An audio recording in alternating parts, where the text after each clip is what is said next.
Venons-en maintenant à un secteur qui recrute beaucoup en ce moment et pour cause. Avec la hausse des atteintes aux biens et aux personnes, le marché de la sécurité est en plein boom. Et pas seulement pour les entreprises. Il y a 5 ans a été créée à Paris une sorte de police privée. Sa mission, le maintien de l'ordre dans quelques 70 000 logements sociaux de la ville. Nous avons mené l'enquête sur ce service d'ordre qui remplace parfois les vrais policiers. Alors leurs méthodes de travail sont-elles si différentes? Sont-ils armés? Et comment réagissent les habitants des quartiers concernés? Police privée, c'est un reportage de Grégoire Degnaud pour l'agence Keep Shooting. On peut les voir patrouiller toutes les nuits dans certains quartiers chauds de Paris. Dans une partie assez sensible de la cité, bon, la superficie est assez importante, de la mission quand même assez délicate. Le premier danger est le lancer de projectiles, lancer de bouteilles des étages, donc on fait vraiment très attention, on regarde. À première vue, on les prendrait pour des policiers, même tenue vestimentaire, même langage, même démarche. Si vous sentez la sécurité, s'il y a un danger, vous mettez à l'intérieur des véhicules, les canettes tournent autour. Hein, okay. Mais il ne faut pas se fier aux apparences. En réalité, ce sont des vigiles, travaillant pour une société privée. Ce soir-là, dans cette cité, cet habitant les a appelés pour un incident peu banal. On est combien, temps de deux? Vous restez tous les deux là? Parce que à moi, on m'a appelé, j'étais à la maison, qu'il y avait des dégâts, et puis on a appelé les GPS.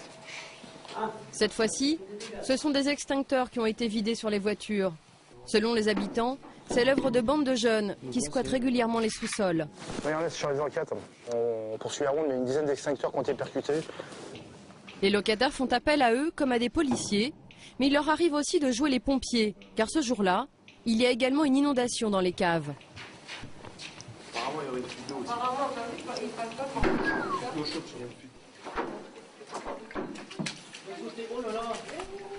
Mais il n'a pas plu.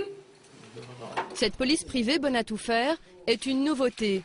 Elle n'existe que depuis 5 ans et n'intervient que dans les cités HLM de la ville de Paris. Merci. À votre service, monsieur, bonne soirée.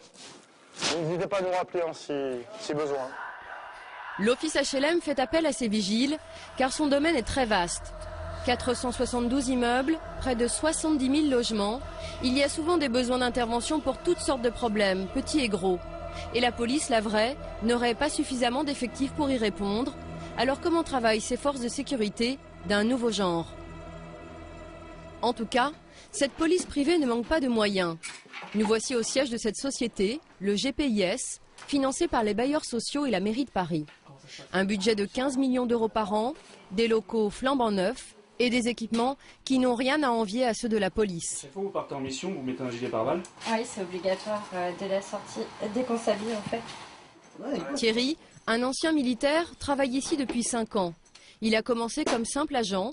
Aujourd'hui, c'est lui qui commande. Règle numéro 1, ne jamais partir sur le terrain sans son gilet pare-balles. C'est surtout un gilet pare-balles, oui, mais il est aussi surtout par couteau. Les poinçons, les lames ne pénètrent pas. Il est déjà arrivé de recevoir des coups de couteau? On a des agents qui ont été blessés à coups de couteau, notamment, mais bon, au niveau du cuir chevelu, au niveau du visage également. Et pas seulement des coups de couteau. Dans le bureau d'à côté, le patron conserve un petit musée qui a de quoi faire frémir. Ça, c'est un projectile qu'on s'est pris sur un de nos véhicules. Et ici, vous avez un projectile lancé sur un toit de véhicule dans un parking dans le 19e. Il pèse 10 kilos. Il est entré par la vitre arrière, c'est la cage du chien qui a bloqué le parpaing. L'an dernier, 50 agents ont été blessés. Au total, ils sont 300 vigiles et ne travaillent que la nuit de 19h à l'aube. Ils sont plutôt mieux payés que les policiers, 2 000 € pour 15 nuits de travail par mois. Beaucoup d'entre eux sont des anciens militaires ou d'ex-agents des forces de l'ordre.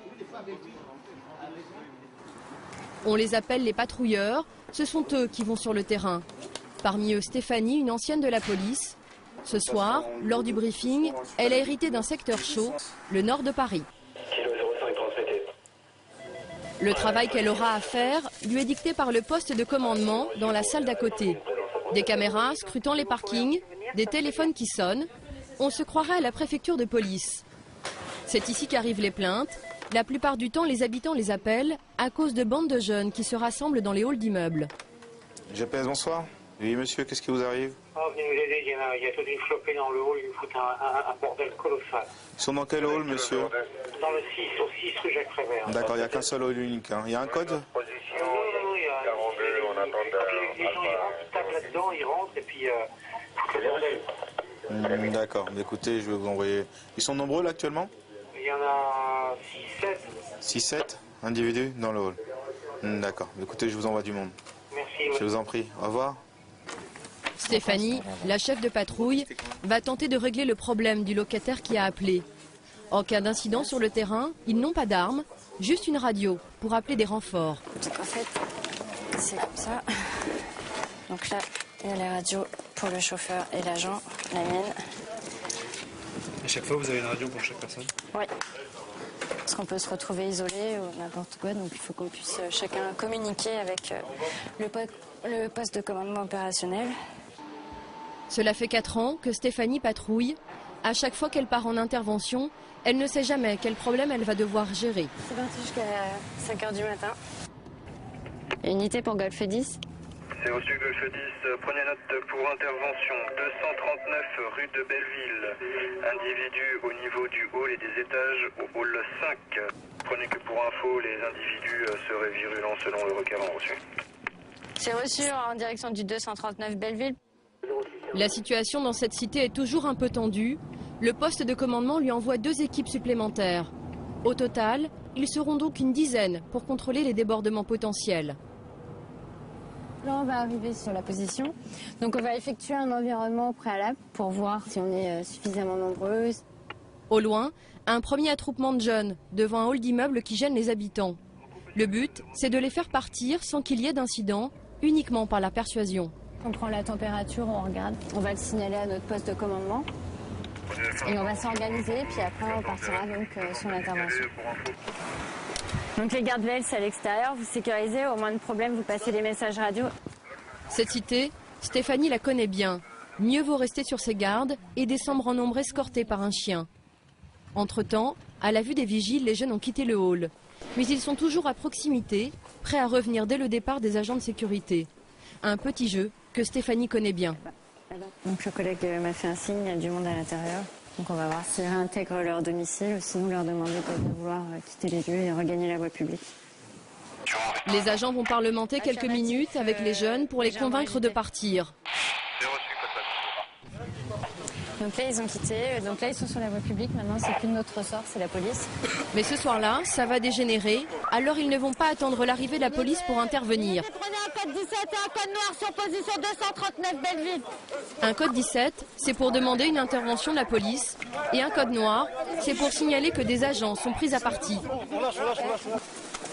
Code 17, toujours nécessaire, unité 1, prenez 3 individus agressifs et agités qui frappent les collègues, individus interpellés et maîtrisés. Envoyez un code 17 toujours en cours, unité 2 personnes interpellées. S'ils n'ont pas d'armes, ils ont le droit en revanche, comme tout citoyen, d'immobiliser un individu qui serait considéré comme dangereux. La situation est tendue. Unité, prenez des jets de projectiles au niveau du 239 Belleville, trottoir d'en face. C'est reçu VL, l'agent touché? Négatif pour le moment. Il faut toujours rester vigilant. Parce que même si là c'est figé et que ça paraît calme, ça ne veut pas dire qu'il n'y en a pas 10, 15 qui vont descendre, justement, qui sont en train de se préparer. Donc là, qu'est-ce qui se passe pour les 2 individus? Donc là, ils sont emmenés par la police au commissariat. Et ensuite, il y a des collègues de chez nous qui vont aller déposer plainte pour les menaces de mort réitérées et les violences éventuelles qui ont été faites. Les jeunes de ces immeubles sont particulièrement remontés contre les agents de sécurité. Pour eux, les vigiles viennent empiéter sur leur territoire. Ils nous provoquent, ils cherchent la merde, on sort chaque 2 minutes. Ils nous parlent mal, ils font des menaces. Ils lâchent leurs chiens. Ils lâchent leurs chiens, muselés. Les chiens, quand ils viennent, ils font plus de bruit en fait. Ils font plus de bruit que nous. On dérange personne. On dérange personne. Et bien, les gens, ils sont contents de nous voir, ça les rassure. Les locataires des immeubles d'ici, ils aiment bien nous voir là, au moins ils sont protégés plus par rapport à nous, qui sommes là jour et nuit, au cas où un cambriolage est vite arrivé ou un viol, que par rapport aux GPS qui viennent toutes les 2 minutes juste pour nous sortir de l'immeuble et même pas s'occuper des immeubles alentours. Faut que ça cesse. Régulièrement, les vigiles sont pris pour cible par les jeunes. En 2009, les salariés du GPIS ont déposé 103 plaintes pour menaces, coups et blessures. Il faut donc être prêt à tout et savoir encaisser. Aujourd'hui, les agents vont apprendre à maîtriser un homme avec un couteau. Voilà, il a un couteau plein de sang. On va aller le maîtriser. D'accord, mais toujours pareil, en disant, monsieur, calmez-vous, je dis moi, je veux rien. D'accord? À cette distance, attention. D'accord? Mais je vais l'attirer vers moi pour que Marius puisse le maîtriser de l'autre côté. Monsieur, calmez-vous. Voilà, comme ça. Posez ça, monsieur. Posez, posez, posez ça. Ne confondez pas sport de combat et technique d'intervention. C'est deux choses différentes parce que vous allez vous faire planter. C'est sûr que vous allez vous faire planter. Si vous voulez lutter, il y a une arme, vous allez la prendre dans le corps. C'est sûr. Quand vous allez voir du sang par terre, ça va faire bizarre. Hein. Surtout si je suis avec des collègues. On y va. Lâchez. Voilà, voilà. Voilà. Ça y est, on y est. Très bien. Lâche ton couteau, lâche. Frappe sur ses mains, frappe sur ses mains. Frappe sur ses mains. Oh, lâche-le. Oh, lâche-le. Lâche-le, toi. Reste de sang. Reste de sang. Reste, je dis. Situation réelle de terrain. C'est ce qui nous arrive. La nuit vient de tomber, fin de l'entraînement, il faut repartir au boulot. Et comme tous les soirs, avec 45 véhicules sur le terrain et 120 agents qui patrouillent, ils seront encore une fois plus nombreux que les policiers dans les rues de Paris.